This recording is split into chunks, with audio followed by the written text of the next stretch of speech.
ابراہیم، کیا سوچ رہے ہیں آپ؟ شہربانو نے اس سے پوچھا، اور وہ جو سوچوں میں گم تھا اس نے حیرانگی سے شہربانو کی طرف مڑ کر دیکھا اور پھر بولا، نہیں کچھ نہیں، کچھ تو سوچ رہے ہیں آپ نا۔ ابراہیم کے مزاج کے موسموں سے وہ اچھی طرح واقف تھی، تبھی ہلکی سی مسکراہٹ اپنے لبوں پر سجاتے ہوئے بولی، نہیں شہربانو، میں کچھ بھی نہیں سوچ رہا۔ دیوار پر نظر جمائے ابراہیم کا لہجہ بے حد دھیما تھا۔ پکی بات ہے آپ کچھ نہیں سوچ رہے؟ کیونکہ مجھے تو آپ اداس سے لگ رہے ہیں کافی دنوں سے۔ ابراہیم سے مخاطب ہوتے وقت وہ جھجکتی تو پہلے بھی تھی، مگر اب اسے باقاعدہ اس سے خوف محسوس ہونے لگا تھا۔ اس کی بات پر ابراہیم مسکرا دیا۔ اچھا واقعی؟ ابراہیم نے اس سے پوچھا تو وہ بولی، آپ مجھے بتائیں، آپ مجھ سے کتنا پیار کرتے ہیں؟ شہربانو نے اپنی تمام تر ہمت جمع کر کے پوچھا تھا۔ واٹ؟ یہ کیسا سوال ہے؟ ابراہیم نے حیرت اور شوق سے ملے جلے تاثرات میں پوچھا۔ اور کیا کہا تم نے؟ کتنا پیار، یہی کہا نا؟ جی میں نے یہی کہا۔ خشک ہوتے ہوئے ہونٹوں سے فقط اتنا ہی نکلا تھا۔ یہ کیسا عجیب بے تکا سوال کر رہی ہو تم؟ اور اس سوال کا مقصد کیا ہے؟ انتہائی ناگوار لہجے میں ابراہیم نے اس سے بات کی تھی۔ بس آپ بتائیں نا۔ وہ شہربانو چاہ کر بھی اپنے خدشوں کو لفظوں کا جامہ نہیں پہنانا چاہتی تھی۔ پیار ہوتا ہے، کتنا کا کیا سوال ہے؟ ابراہیم نے اس سے کہا تو وہ بولی، بس آپ بتائیں نا، آپ کتنا پیار کرتے ہیں؟ شہربانو کے لہجے میں عجیب سی ضد تھی۔ یار دیکھو، لنچ بن گیا ہے کہ نہیں؟ مجھے نکلنا ہے، اور پھر آئندہ سے بے تک کوئی سوال کرنے کی بالکل ضرورت نہیں۔ ابراہیم کے لہجے میں بیزاریت سی تھی۔ آپ میری بات کا جواب دیں گے یا نہیں؟ شہربانو نے پھر ضدی لہجے میں پوچھا تو ابراہیم نے کہا، نہیں، آپ جاؤ یہاں سے۔ اس کی نہیں میں اتنی وحشت اور سرد مہری تھی کہ شہربانو کو ایک لمحے کو اپنا دل ڈوب کر ابھرتا ہوا محسوس ہوا۔ کچھ کھو جانے کا احساس اس کے ارد گرد ہاتھ باندھے کھڑا ہو گیا کہ جیسے ہی اس احساس کو اجازت ہوگی وہ دل اور دماغ دونوں پر اپنی مہر لگا دے گا۔ غائب دماغی سے اٹھتے ہوئے اسے گمان بھی نہ تھا کہ یقین کا پہلا ٹکڑا اس کے وجود سے ابھی ابھی کٹ کر وہیں ابراہیم کے پیروں میں جا گرا تھا۔ اپنا وجود ارزاں کرنا کسے قبول ہوتا ہے، مگر ایک وفادار عورت جانتے بوجھتے بھی اپنا وجود، اپنا تشخص محض ایک محبت، ایک نام کے حصار میں قید ہونے پر ساری عمر کرتی ہے۔ بات بیوی کی نہیں، وفادار عورت کی ہے۔ پہلے وہ باپ کے ساتھ وفاداری کرتی ہے، اس کے لیے دیوانی ہوئی جاتی ہے۔ اس عمر میں جس میں اسے محبت کے لفظ سے آشنائی نہیں ہوتی، اسی محبت کے معیار پر وہ پورا اترنے کی کوششوں میں لگ جاتی ہے۔ باپ کا بے چینی سے انتظار کرنا، اپنے ننھے منھے ہاتھوں سے اس کی قمیض کی سلوٹیں دور کرنا، دفتر سے گھر پہنچنے پر اس کی آرام دہ چپل لا کر اس کے پیروں میں رکھنا، پانی کا گلاس لیے اس کے توجہ کی منتظر رہنا، پہلی بار کچھ پکانے پر اپنے ہاتھ سے کھلانا۔ ٹھیک اسی ترتیب میں شوہر کے کام کرنا، اور پھر اس کی جگہ بیٹا لے لیتا ہے۔ عورت کا ارزاں ہونا ہی اس کی محبت کی گواہی ہوا کرتی ہے۔ وفادار عورت کی محبت کا انداز ہی ہوا کرتا ہے۔ پرواہ کرنا، اپنی تن آسانی کو خیر بات کہہ دینا ہی عورت کا چہرہ ہوا کرتی ہے، اور یہی عورت ہوا کرتی ہے، اسے محبت کے اظہار کے لیے لفظوں کو تلاشنا نہیں پڑتا۔ اور مصیبت یہ بھی ہے کہ عورت کو محبت ہمیشہ حاصل کرنی پڑتی ہے، اصلی اور سچی محبت۔ توجہ تو وہ کیسے بھی چاہے حاصل کر لے، اصلی محبت کے لیے اسے ایک پاؤں پر کھڑے رہنا پڑتا ہے۔ کوئی بھی مرد، چاہے وہ باپ ہو، شوہر ہو یا بیٹا، وہ ہمیشہ اس عورت سے جڑے سکھ کو ہی یاد کرتا ہے۔ باپ کبھی بیٹی کی ڈگری، شوہر اس کی خوبصورتی اور بیٹا اس کی شفقت کا ذکر نہیں کرتے۔ وہ اس سکھ اور محنت کو یاد اور بیان کرتے ہیں جو اسے بیوی، بیٹی یا ماں سے حاصل ہوا کرتے ہیں۔ اس محنت اور مشاقی سے مرد کی زندگی کے مدار کے گرد دائرے بناتی یہ عورت مرد سے کہیں زیادہ مضبوط ہوا کرتی ہے۔ ہیلو صالحہ آپا، میں شہربانو بات کر رہی ہوں۔ ارے شہربانو، ہماری تو قسمت آج کھل گئی کہ تم نے فون کیا جو مجھے۔ کیا یادداشت خراب ہو گئی ہے؟ صالحہ آپا نے ہنستے ہنستے گاڑی سائڈ پر پارک کی تھی۔ کیسی ہیں آپ آپا؟ میں تو ٹھیک ہوں، تم سناؤ تمہاری سلطنت کا کیا حال ہے؟ اور بادشاہ سلامت کی سناؤ، سکندر اعظم کے عہدے سے کچھ نیچے اترے یا ابھی بھی وہی جاہو جلال ہے؟ انہوں نے اس پر مسکراتے اس سے سوال کیا تو وہ بولی، آپا آپ ابا کے گھر کب جائیں گی؟ کیا بات ہے شہربانو، تم ٹھیک ہو؟ کیا ہوا ہے؟ جہاں صالحہ آپا کا ماتھا ٹھنکا وہیں شہربانو کے گلے میں آنسو کا ایک پھندا لگ گیا تھا۔ نہ چاہتے ہوئے اس کی ایک سسکی ابھری، اس نے کہا، جی سب ٹھیک ہے۔ شہربانو کیا ہوا ہے؟ بتاؤ مجھے، کچھ بولو تو صحیح، میرا دل ڈر رہا ہے یار۔ سب ٹھیک تو ہے نا؟ خدا کے لیے کچھ تو بولو۔ شہربانو کی لمبی خاموشی سے وہ گھبرا اٹھی تھی۔ تبھی شہربانو نے خود پر کنٹرول کیا اور کہا، سب ٹھیک ہے آپا۔ کیا خاک ٹھیک ہے؟ آواز بھی نہیں نکل رہی تمہاری، اور جواب بھی صحیح سے نہیں دے رہی۔ کیا ٹھیک ہے؟ ہاں ہوا کیا ہے؟ دیکھو، اگر تمہیں کوئی تکلیف پہنچی ہے تو یقیناً کوئی بڑی بات ہوگی۔ میں ارسلان کو لینے اسکول پہنچی ہوں، ابھی تھوڑی دیر میں گھر پہنچ کر بات کرتی ہوں تفصیل سے۔ ٹھیک ہے آپا۔ ان کی بات سن کر شہربانو نے رابطہ بند کر دیا۔ اکیلے پن کا احساس جاتا ہی نہیں، کچھ بھی کر لوں۔ فون سیٹ پر نادیدہ مٹی صاف کرتے ہوئے بڑبڑائی تھی، شاید میرا وہم ہے یا شاید کچھ اور۔ سوچتے سوچتے اس کا دماغ جواب دینے لگا تھا۔ اپنے آپ کو مصروف رکھنے کی کوشش میں بھی اس کا دھیان بھٹک کر ادھر ہی جانے لگا تھا۔ شاید میں بچوں کے جانے کی وجہ سے ایسی ہو گئی ہوں، گمسم، ڈپریس۔ دل بھی تو نہیں لگتا کسی کام میں میرا اب۔ اگر وہ بچوں کو نہ بھیجتے تو باہر شاید ایسا کچھ نہ ہوتا۔ شاید ابراہیم بھی اسی وجہ سے ایسے ہو گئے ہیں، بتاتے تو بھی نہیں کوئی بھی بات کھل کر۔ ہاں شاید ایسا ہی ہوگا۔ اپنے تانے بانے میں الجھی ایسی بے خبری ہوئی کہ اندھیرا چھا گیا اور عصر کا وقت نکل گیا۔ خود کو چھوٹی چھوٹی تسلیاں دیتے اس کا دل ہر چیز سے اچاٹ ہونے لگا تھا۔ شاید بچوں کی وجہ سے ابراہیم بھی بدل گئے ہیں۔ یہ ایک ایسی تسلی تھی جس نے واقعی اس کے دل کو کچھ نہ کچھ اطمینان بخشا تھا۔ ایک لمحے میں ہی اسے اپنے سر سے کچھ بوجھ اترتا ہوا محسوس ہوا۔ میڈم آپ کا فون۔ ملازم نے کارڈ لسٹ اس کے سامنے میز پر رکھا۔ ہیلو، جی کون؟ شہربانو نے فون اٹھا کر پوچھا۔ صالحہ بات کر رہی ہوں میں، سوری ذرا فون کرنے میں ذرا دیر ہو گئی تھی۔ جی آپا کیسی ہیں آپ؟ ٹھیک ہے نا؟ میں تو ٹھیک ہوں، تم بتاؤ کیا ہوا تھا دوپہر کو؟ ان کے لہجے میں ابھی بھی تشویش سی تھی۔ دوپہر کو؟ نہیں، کچھ بھی تو نہیں ہوا۔ وہ ہلکا سا مسکرا کر بولی تھی۔ دیکھو شہربانو، جھوٹ مت بولو، بات بتاؤ مجھے۔ ایسے تو ہو نہیں سکتا کہ کوئی بات نہ ہو۔ چھوٹی چھوٹی بات پر واویلا مچانے والوں میں سے تو تم ہو نہیں، میں اچھی طرح سے تمہیں جانتی ہوں۔ آپا سچ میں کچھ نہیں ہو رہا، بس مجھے وہ بچے یاد آ رہے تھے۔ کیا تم سچ کہہ رہی ہو شہربانو؟ صالحہ آپا نے پوچھا تو وہ بولی، ہاں بالکل سچ کہہ رہی ہوں۔ تم نے بچوں کو جانے ہی کیوں دیا؟ سمجھ سے باہر ہے میرے۔ تم تو مر جاتی ان کے بغیر، ایک منٹ بھی نہیں گزرتا تمہارا۔ بس آپا کیا کروں، ابراہیم کی مرضی۔ اچھا، ابراہیم کو بھی تم نے حقیقی خدا بنا کر رکھ چھوڑا ہے۔ چڑ ہوتی ہے تمہاری اس قسم کی طبیعت سے مجھے۔ صالحہ نے اسے جھڑکا تھا۔ عجیب مزاج ہے اس شخص کے، ہے تو سگی خالہ کا بیٹا مگر تو توبہ ہے، مجھے تو کسی بادشاہ کی اولاد لگتا ہے۔ نخرے تو دیکھو آسمان پر ہے، اور من مانی دیکھو وہ بھی آسمان پر۔ مزاج ہے کہ وہ تو زمین پر ٹکتے نہیں۔ یہ پیسے کا بہت غرور ہے ابراہیم کو، پتہ نہیں اماں کو کیا سوجی، خالہ کی نشانی کا تمغہ تمہارے گلے میں ڈال دیا۔ آپا ایسی کوئی بات نہیں، پلیز، ابراہیم بہت اچھے ہیں، بس تھوڑا سنجیدہ رہتے ہیں، اور تو کوئی مسئلہ نہیں۔ اچھا، یہ تھوڑا سنجیدہ ہوتے ہیں؟ آفرین ہے تم پر شہربانو۔ خیر اچھا یہ ہے کہ تم جیسی محترمہ مل گئی ابراہیم صاحب کو۔ اب ایک بات تو بتاؤ مجھے، کیا تم سچ میں بچوں کے لیے اداس تھی؟ جی آپا سچ میں، آپ کو یقین کیوں نہیں آ رہا؟ دیکھو شہربانو، میں تمہاری سگی بہن نہ صحیح مگر ہم نے اکٹھے ہی ایک گھر میں پرورش پائی ہے۔ میرا مقصد خدا نہ خواستہ تمہیں پریشان کرنا نہیں، مگر اپنے آپ کو تھوڑا سا بدلو۔ میرا مطلب ہے کہ اپنی طبیعت کو، یہ گھر تمہارا اپنا ہے، تم ہر وقت کیوں ڈری سہمی رہتی ہو؟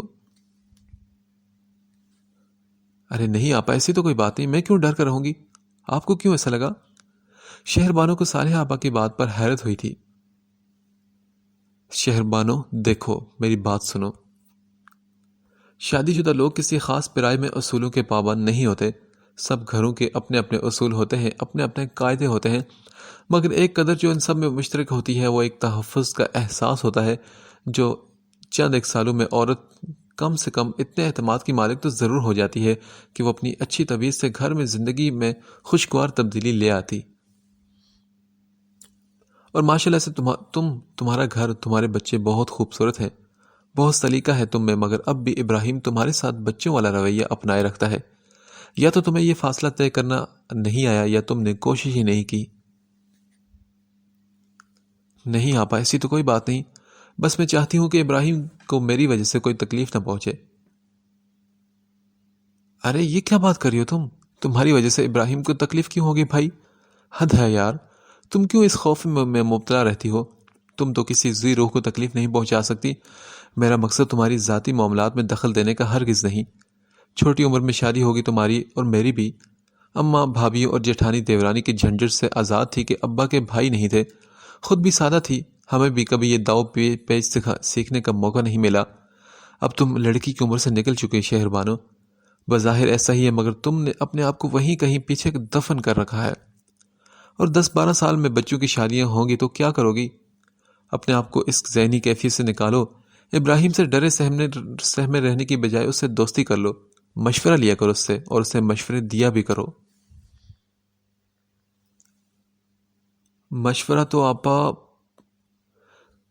اسے دیا جاتا ہے جو آپ سے بات کرے یا آپ کی بات سننے کا منتظر ہو، مگر شاید ابراہیم کو بولنا زیادہ پسند نہیں. ٹھیک ہو جائے گا سب کچھ. شہربانو نے اداسی بھرے لہجے میں کہا تو وہ بولی، شہربانو ٹھیک تب ہوگا جب تم ٹھیک کرنے کی کوشش کرو گی. ابراہیم سے دوستی کرنے کی کوشش کرو، بات کیا کرو اسے، بتایا کرو اسے کہ تم کیا محسوس کرتی ہو. اچھا آپا ٹھیک ہے، میں ایسا ہی کروں گی. شہربانو نے ان سے کہا تو وہ صالحہ نے کہا، وعدہ کرو مجھ سے. اچھا آپا پکا وعدہ کرتی ہوں. یہ کہتے ہنستے ہوتے شہربانو نے خدا حافظ کہہ کر فون بند کر دیا. صالحہ سے بات کر کے اس کی طبیعت کچھ ٹھیک ہو گئی تھی. آج بہت دن بعد اس کا خود سے کھانا پکانے کا دل چاہا تھا. اپنے بالوں کو پونی میں باندھ کر وہ کچن میں چلی گئی. شام میں کھانا کھاتے ہوئے اس نے ابراہیم سے پوچھا، کیا آپ کی بچوں سے بات ہوئی؟ نہیں، ابھی تھوڑی دیر میں کرتا ہوں. آج صالحہ آپا کا فون بھی آیا تھا مجھے. ابراہیم نے بس آگے سے ہوں میں جواب دیا. آپ کا دن کیسا رہا ابراہیم؟ بتا چکا ہوں تو میں نا.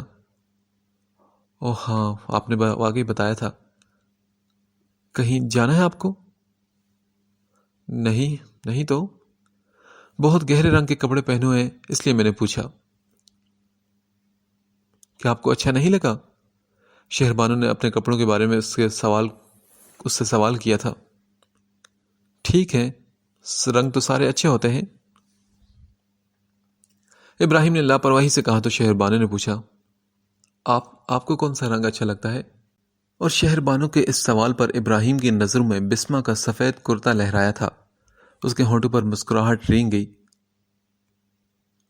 تبھی اس نے کہا، شہربانو آپ کچھ بھی پہنا کریں اچھی لگتی ہیں، اور ہاں کھانا اچھا بنا ہے، یا شاید آج مجھے بھوک زیادہ تھی. ہاں کھانا تو میں نے آج خود بنایا اپنے ہاتھوں سے. اچھا بنا ہے. اچھا ایسا کرنا کہ کافی میری اسٹڈی میں بھجوا دینا. وہ جانے کے لیے اٹھے تو شہربانو نے ان کا ہاتھ پکڑ لیا. یہ کیا حرکت ہے؟ مڑے بغیر ابراہیم نے پوچھا تو وہ بولی، ابراہیم کافی باہر پی لیں لان میں. اچھا چلو ٹھیک ہے، لے آئے. ابراہیم نے آہستگی سے اپنا ہاتھ کھینچا تھا. لان میں کافی کا مگ ابراہیم کو تھماتے وہ برابر والی چیئر پر بیٹھ کر بولی، آج کتنا اچھا موسم ہے نا، کتنے دنوں بعد اچھی ہوا چل رہی ہے. اس کی حرکتوں پر آخرکار ابراہیم نے پوچھ لیا، شہربانو آپ کی طبیعت تو ٹھیک ہے نا؟ ہاں ٹھیک ہے، مگر کیوں آپ کو کچھ ٹھیک نہیں لگ رہی؟ شہربانو نے گڑبڑاتے ہوئے پوچھا. صالحہ آپا کا فون آج آیا تھا؟ جی بتایا تو تھا میں نے آپ کو. صحیح. وہ جیسے اس تبدیلی کی تہہ تک پہنچ چکے تھے. دیکھو شہربانو، ہمارے گھر کی باتیں ہمارے گھر میں ہی رہا کریں تو بہتر ہوتا ہے۔ کیا مطلب ابراہیم؟ میں سمجھی نہیں۔ مطلب کچھ نہیں، بس میں ویسے ایک بات کر رہا ہوں تم سے۔ ویسے بات؟ کیا مطلب کسی نے کچھ کہا ہے آپ سے؟ اور میں کیوں کسی سے لگی کوئی بات کرنے کے لیے؟ شہربانو نے ڈرتے ڈرتے کہا تو وہ بولا، آپ جو بھی کہتی ہوں گی وہ اگلے کے سمجھنے کے لیے کافی ہوتا ہوگا شہربانو، جب ہی آپ کو الٹے سیدھے مشورے دیے جاتے ہیں۔ آپ کہنا کیا چاہتے ہیں ابراہیم؟ وہ بری طرح نروس ہو چکی تھی اس کی باتوں پر۔ کچھ نہیں، میں کچھ نہیں کہنا چاہ رہا ابراہیم، میں نے کبھی کوئی بات کسی سے شیئر نہیں کی۔ وہ روحانسی سی ہو کر بولی تھی۔ شہربانو، میں نے صرف ایک بات کی ہے، اگر آپ نہیں کرتی تو اچھی بات ہے، مجھے کل شام کو اسلام آباد جانا ہے 2 دن کے لیے۔ اچھا، مجھے ساتھ لے جائیں گے؟ نہیں، فی الحال تو نہیں، اگلی بار لے جاؤں گا، وہاں کافی کام ہوگا مجھے۔ تو آپ کیا کریں گے جا کر؟ آپ صالح آپا کے پاس چلی جائے گا ایک ہارٹ، جب تک میں واپس آ جاؤں گا۔ شہربانو نے چونک کر انہیں دیکھا۔ شہربانو کے رشتہ داروں سے ملنا ہی ابراہیم کو پسند نہیں تھا، مگر آج اس نے خود اسے رہنے کی پیشکش کر دی تھی، مگر وہ خاموش رہی۔ تو ابراہیم نے کہا، اور ہاں، میں اپنی پیکنگ خود کر لوں گا۔ کافی کا مگ اس کے ہاتھ میں پکڑاتے ہوئے وہ اندر کی طرف چلا گیا تھا۔ سارے گھر میں خاموشی چھائی ہوئی تھی۔ شہربانو ابھی وضو کر کے باہر لاؤنج میں آئی تھی کہ اس کے موبائل پر صالحہ آپا کا نمبر جگمگانے لگا۔ السلام علیکم آپا۔ وعلیکم السلام، کیسی ہو تم؟ کیا ہو رہا ہے؟ کچھ نہیں آپا، بس میں نماز پڑھنے لگی تھی عشاء کی۔ نماز اس وقت؟ ہاں آپا، تو اس میں حیران ہونے کی کیا بات ہے، ابھی عشاء کا وقت ہی تو ہے۔ اچھا چھوڑو، یہ تو بتاؤ شہربانو کہ تم کہاں ہو؟ میں گھر ہوں، اور کہاں آپا؟ بلکہ کل آپ کو فون کرنے والی تھی کہ ابراہیم نے پہلی بار خود آپ کے پاس جا کر ملنے کو کہا ہے مجھ سے، تو میں آ جاؤں 2-3 دن کے لیے؟ ہاں کیوں نہیں، ضرور آؤ نا۔ ہاں، صالح آپا یہ کہہ کر چپ ہو گئی تھی۔ آپا کیا ہوا، آپ ٹھیک تو ہے نا؟ ہاں میں ٹھیک ہوں شہربانو، نعمان کا بھائی شفٹ ہو گیا جرمنی سے اسلام آباد، تو بس اس کے کچھ کام تھے۔ تو کیا آپ اسلام آباد میں ہیں؟ ہاں میں یہی ہوں، بس ذرا باہر نکلی تھی شہریار کے ساتھ، گھر کا کچھ سامان لینا تھا، تو میں نے ابراہیم کو دیکھا تھا، سوچا کہ تم بھی شاید ہو یہیں پر۔ بات کرتے ہوئے ان کی آنکھوں کے سامنے ابراہیم کے ساتھ بیٹھی عورت کا چہرہ گھوما تھا۔ نہیں آپا، میں تو گھر پر ہی رک گئی تھی، انہیں کچھ کام تھا اسلام آباد میں، تو میں بھلا کیا کرتی جا کر۔ ہاں ٹھیک بات ہے، بالکل ٹھیک۔ چلو ایسا ہے کہ میں کل واپس چلی جاؤں گی، اور شام میں تمہارا ویٹ کروں گی۔ جلدی آنا، بہت پیار تمہارے لیے، اللہ حافظ۔ یہ کہہ کر صالحہ آپا نے فون بند کر دیا۔ انہیں کیا ہوا؟ شہریار نے صالحہ آپا کو پریشانی سے دیکھتے ہوئے کہا، کچھ نہ کچھ تو ضرور ہوا ہے۔ وہ منہ ہی منہ میں بڑبڑائی تھی۔ کیا مطلب، میں سمجھا نہیں۔ تمہیں شہربانو کو پتہ ہے نا، اور اس کے شوہر ابراہیم کا بھی پتہ ہے؟ ابھی میں نے ابراہیم کو دیکھا تھا، اس کے ساتھ کوئی لڑکی تھی گاڑی میں، میں سمجھی شہربانو ہے، مگر وہ تو گھر ہے، اور سمجھ رہی ہوں کہ اس کا شوہر، اور وہ سمجھ رہی ہے کہ اس کا شوہر یہاں بے حد محنت کر رہے اس کے لیے۔ ہاں تو ہو سکتا ہے کہ کوئی کام والی ہو، شہریار نے لاپرواہی سے کہا۔ تو صالحہ بولی، دیکھیں رات کے 9 بج رہے ہیں، وہ ایک ڈاکٹر ہے، اسٹیج آرٹسٹ نہیں جو اس وقت کام کرنے نکلا ہوگا۔ یہاں پر ڈاکٹرز کی ایک کانفرنس ہو رہی ہے، آپ کے آنے سے پہلے جس ہوٹل میں ٹھہری تھی وہاں بورڈز اور ہورڈنگز لگی ہوئی تھی، اور آپ جانتے ہیں نا کہ کانفرنسز ہمیشہ دن میں ہی ختم ہو جاتی ہیں۔ اتنا تو میں بھی سمجھتی ہوں شہریار۔ ارے یار، وہ لڑکی ہی تھی گاڑی میں، پتہ نہیں پاکستان میں رہ کر سب لوگ اتنے کنزرویٹو کیوں ہو جاتے ہیں۔ شہریار کے انداز میں ایک شکوہ سا تھا۔ ہاں اگر میں تمہاری طرح، میں بھی 16-17 سال جرمنی میں گزار کے آؤں تو تمہاری طرح ہو جاؤں۔ بات صرف لڑکی کی نہیں شہریار، وہ پریشان ہو رہی تھی، پہلے ہی بہت پریشان رہتی تھی ابراہیم کے رویے کو لے کر۔ دیکھیں بات لڑکی کی ہے، اور کم آن بھابھی، ناٹ یو پلیز۔ شہریار نے برا سا منہ بناتے ہوئے صالحہ کو روکا تھا۔ شہریار، ابراہیم کا رویہ شہربانو کے ساتھ صحیح نہیں رہتا، اچھا، تو کیا انہوں نے خود آپ سے بات کی؟ کیا وہ انہیں مارتے ہیں؟ نہیں، مارتا تو نہیں۔ کیا اس پر خرچہ نہیں کرتا؟ گھر کے خرچے پوری نہیں کرتا؟ نہیں، وہ تو کرتا ہے، بے انتہا کرتا ہے۔ بس تو پھر پریشانی کی کیا بات ہے؟ شہریار کو اپنی بھابھی کی سوچ پر افسوس ہوا تھا۔ یہ چیزیں خوشیوں کی ضمانت ہیں کیا؟ مجھے یہ بتاؤ تم، صالحہ نے شہریار سے پوچھا۔ دیکھیں، خوشیوں کی تو نہیں، مگر ان سے اندازہ ہوتا ہے کہ حالات بہتر ہیں۔ مرد گھر میں ہی ہے۔ وہ مرد تو جیسے کبھی گھر آیا ہی نہیں۔ صالحہ نے ونڈ سکرین سے نظریں باہر جماتے ہوئے کہا۔ کیا مطلب؟ میں سمجھا نہیں۔ کچھ نہیں شہریار، اب جلدی کرو، نعمان بچوں کے ساتھ کھانے پر انتظار کر رہے ہوں گے۔ ہاں بس ٹھیک ہے، پہنچ گئے، شہریار نے گیئر بدلتے ہوئے کہا۔ پھر صالحہ نے کھانا کھانے کے بعد نعمان سے بات کرنی چاہی اور کہا، میں نے ابراہیم کو دیکھا آج کسی اور لڑکی کے ساتھ۔ کیا ابراہیم اسلام آباد میں ہے؟ ہاں ظاہر ہے، یہی تو دیکھا ہے اسے۔ ہاں تو صالحہ، اس میں پریشانی کی کیا بات ہے؟ تم اسے روک کر حال احوال پوچھ لیتی۔ نہیں، بس وہ گاڑی میں جاتے ہوئے کراس کیا تھا، حال چال کیا پوچھنا۔ اچھا جی، محترم اور محترم، آپ کے بچے سو گئے اور یہ رہی ہم سب کی کافی۔ ہمیشہ کی طرح ہنستا مسکراتا شہریار ایپرن سمیت نعمان اور صالحہ کے پاس زمین پر بیٹھ گیا۔ کافی بہت اچھی بنا لیتے ہو یار، نعمان نے پیار سے مسکراتے اپنے چھوٹے بھائی کو دیکھتے ہوئے کہا۔ ہاں یہ تو ہے، کھانا وانا بھی اچھا سیکھ گیا ہوں، برتن بھی صاف ستھرے دھوتا ہوں، میں بہت کام کا آدمی ہوں بھائی، شہریار نے ہنستے ہوئے کہا۔ تم تو بالکل بھی نہیں بدلے، جیسے تھے ویسے کے ہو، پیار کرنے والے سادہ سے انسان۔ یار ابا جی کی بڑی جھلک ہے تم میں۔ نعمان کی آنکھوں میں آنسو جھلملائے تھے۔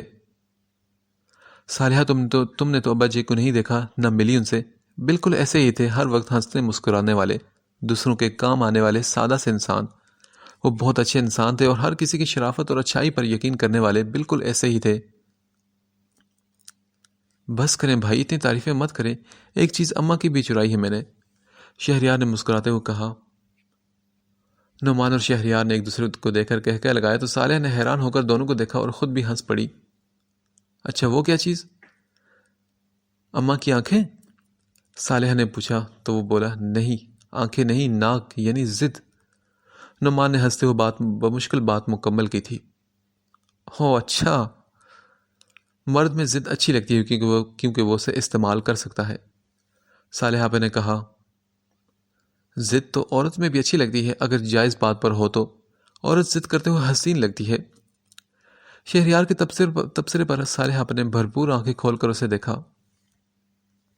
واقعی یہ تو بڑی عجیب سی بات کی تم نے، حیرت ہے کہ کوئی مرد ایسی بات نہیں کرتا۔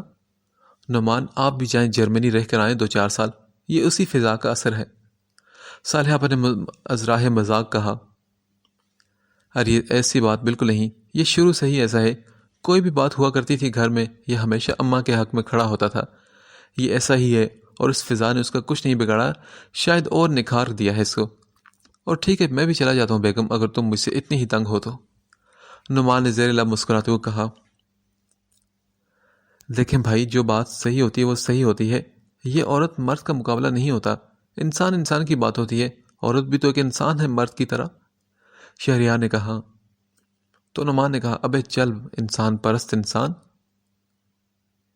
جب ایک رشتے میں جاتا ہے نہ انسان، تو یہ انسان پرستی دھری کی دھری رہ جاتی ہے، مرد بہرحال مرد ہی ثابت ہوتا ہے۔ مرد ہونا ہوتا کیا ہے؟ اگر مرد ہونا یہ ہوتا ہے کہ آدمی ہر وقت کوڑا لیے عورت کو مارنے یا ڈرانے پر مامور رہے، تو انتہائی جہالت ہے۔ بعض اوقات مرد غلط بھی تو ہو سکتا ہے، تحمل سے خواتین کی بات سن لی جائے تو مردان کی کوئی ٹھیس تھوڑی پہنچتی ہے، کیوں آپا؟ شہریار نے صالحہ سے اپنی بات کی تائید چاہی تو صالحہ آپا مسکرا دی اور کہنے لگی، دیکھو شہریار، عورت ایک حد تک آزادی پسند کرتی ہے، اسے بہت زیادہ آزادی راس بھی نہیں آتی۔ بات ٹھیک ہے تمہاری کہ مرد غلط بھی ہو سکتا ہے، بالکل ہو سکتا ہے، مگر عورت بھی فطرت کے ہاتھوں مجبور ہوتی ہے۔ جو شخص اسے عزت کے ساتھ محکوم بنا لے وہ وہاں اف نہیں کرتی، بلکہ اسے اچھا لگتا ہے کہ مرد اس کے حصے کے فیصلے کر کے اس کے سامنے رکھ دے اور وہ مینو ان کو قبول کر لے، پھر بھلے ہی اس پر دھونس جمائے، ہاتھ اٹھائے اور ہنسی خوشی گزارا کر لیتی ہے۔ اگر عورت کو یقین ہو کہ مرد اس سے محبت کرتا ہے تو وہ ہر کڑوی کسیلی بات کو برداشت کر جاتی ہے، اور عورت کو یقین دلانا کہ مرد واقعی اس سے محبت کرتا ہے انتہائی آسان ہے۔ دونوں چیزیں عزت اور محبت مل کر ایک عورت کو زیر کرنے کے لیے کافی ہوتی ہیں۔ یعنی آپ کا مطلب ہے کہ عورت کو محکوم یعنی غلام بن کر رہنا پسند ہے؟ واہ، اتنی ساری باتوں میں ایک ہی بات یاد رہ گئی تھی اسے۔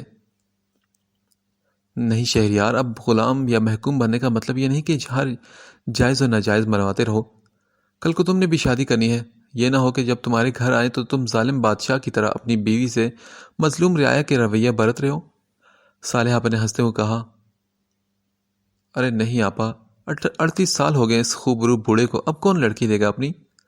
شہریار نے بری سی شکل بناتے ہوئے کہا، کیوں نہیں دے گا؟ تم کہو تو 1000 لڑکی لائن میں کھڑی ہو جائیں گی اس 38 سالہ خوبصورت بوڑھے کے لیے۔ صالحہ نے شہریار کے لہجے کی نقل اتارتے ہوئے کہا، چلو یار اب سو جاؤ، کل اتوار ہے، کہیں باہر ہی چلتے ہیں، گھر تو سیٹ ہو ہی گیا تمہارا، پھر ہمیں بھی ایک دو روز میں نکل جانا ہے۔ اور ہاں ایک بات یاد رکھنا۔ نعمان بھائی بات کرتے کرتے شہریار کے قریب ہوئے اور کہا، اگر مرد میں بہتر قسم کی انا ہو نا تو جو جائز بات کے لیے ہوتی ہے اور اس میں خود پرستی کی ملاوٹ نہ ہو تو عورت کو مرد کی انا خود سے بھی زیادہ پیاری ہو جاتی ہے اور پھر وہ ساری زندگی اسے خود ہی سینچتی رہتی ہے۔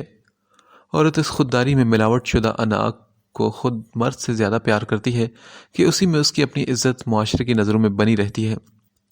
دوستی برابری اپنی جگہ، مگر جب کبھی انا کے ہتھے چڑھو گے نا تو تب میری بات یاد آئے گی۔ کوشش کرنا کہ انا اور خودداری کی شکل میں رہے، I love myself کا مضمون نہ بن جائے۔ یہ میرا تجربہ بول رہا ہے، یہ غلط نہیں، یہ بات ہمیشہ یاد رکھنا۔